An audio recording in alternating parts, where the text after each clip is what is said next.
ভীষণ ইন্টারেস্টিং একটা প্রশ্ন এসেছে। নর্থ কলকাতার হাড়কাটা গলির নামের উৎস বা ইতিহাস কি? এবার হাড়কাটা গলি আমরা অনেকেই জানি যে কলকাতার একটি রেড লাইট এরিয়া। আর এই হাড়কাটা গলিতে যে দেহ ব্যবসা চলছে, গোপনে বেআইনিভাবে মদ বিক্রি চলছে, সেই সমস্ত ব্যাপার নিয়ে অফিসিয়াল কমপ্লেন্টস কিন্তু 1800s থেকেই লিখিত অবস্থায় পাওয়া যায়।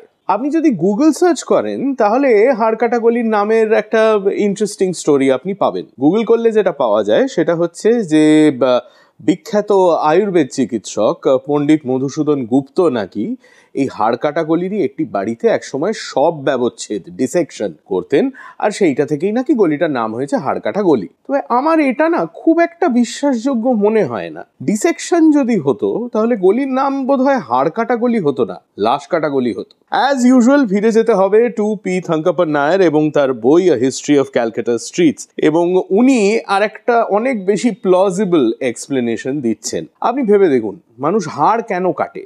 হাড় কেটে কি তৈরি করা যায়? বোতাম তৈরি করা যায়। এখন তো চতুর্দিকে প্লাস্টিকের বোতাম হয়ে গেছে, কিন্তু একসময় হাড় দিয়েই বোতাম তৈরি হতো। তাছাড়াও চিরুনি তৈরি করা যায়, হাড়ের চিরুনি বোধহয় এখনো পাওয়া যায়। তাছাড়াও বাড়ি সাজানোর হাজার জিনিস মেড আউট অফ বোন আপনি নানান জায়গায় দেখতেই পাবেন। পি থাঙ্কাপ্পন নায়ার লিখছেন যে এই হাড়কাটা গলিতেই একসময় প্রচুর কারিগর ছিল যারা এই হাড়ের জিনিসই বানাতো, এবং সেই থেকেই গলিটার নাম হয়েছে হাড়কাটা গলি। শুনতে কেমন একটা সিনিস্টার লাগে না, হরর ফিল্মের মতো। 1956 সালে হাড়কাটা গলির অবশ্য একটা নতুন নাম দেওয়া হয়, নবীনচন্দ্র বড়াল লেন, যেটা এখনো পর্যন্ত হাড়কাটা গলির অফিসিয়াল নাম। নবীনচন্দ্র বড়াল সে সময়ে ছিলেন হাইকোর্ট এর বিখ্যাত সলিসিটর, এবং শিক্ষা ব্যবস্থার প্রসার নিয়ে তার বিশেষ ইন্টারেস্ট ছিল।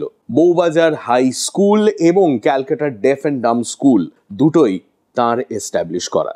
তো এই হচ্ছে হাড়কাটা গলির গল্প। কলকাতার ইতিহাসের ব্যাপারে আপনি কি জানতে চান সেটা আমায় জানান কমেন্টসে।